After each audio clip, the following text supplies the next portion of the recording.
परमात्मने नमः। अथ दशमोऽध्यायः। श्लोक क्रमांक 16।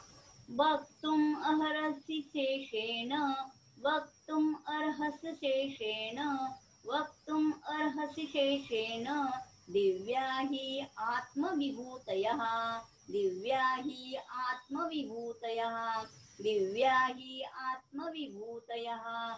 वक्तुम् अर्हसि शेषेण, दिव्या हि आत्मविभूतयः, वक्तुम् अर्हसि शेषेण, दिव्या हि आत्मविभूतयः, वक्तुम् अर्हसि शेषेण, दिव्या हि आत्मविभूतयः।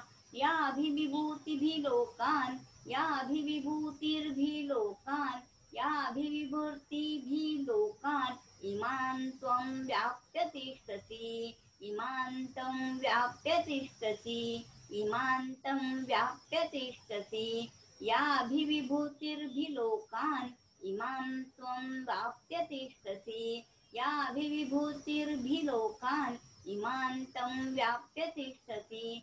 याभिविभूतिर्भिलोकान्, इमान् त्वं व्याप्य तिष्ठसि। वक्तुम् अर्हसि शेषेण, दिव्या हि आत्मविभूतयः, याभिविभूतिर्भिलोकान्, इमान् त्वं व्याप्य तिष्ठसि। वक्तुम् अर्हसि शेषेण, दिव्या हि आत्मविभूतयः, याभिविभूतिभिर्लोकान्, इमान् त्वं व्याप्य तिष्ठसि। वक्तुम् अर्हसि शेषेण, दिव्या हि आत्मविभूतयः, याभिविभूतिर्भिलोकान्, इमान् तं व्याप्य तिष्ठसि। अर्जुन भगवंताला म्हणतात की तुमच्या संपूर्ण विभूतीचे वर्णन तुम्हीच करू शकता, कारण तुम्ही स्वतःच तुम्हाला जाणता. 10व्या अध्यायातील 15वा श्लोक.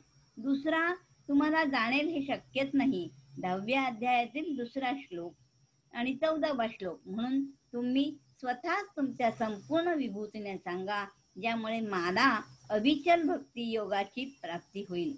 हरये नमः, हरये नमः, हरये नमः.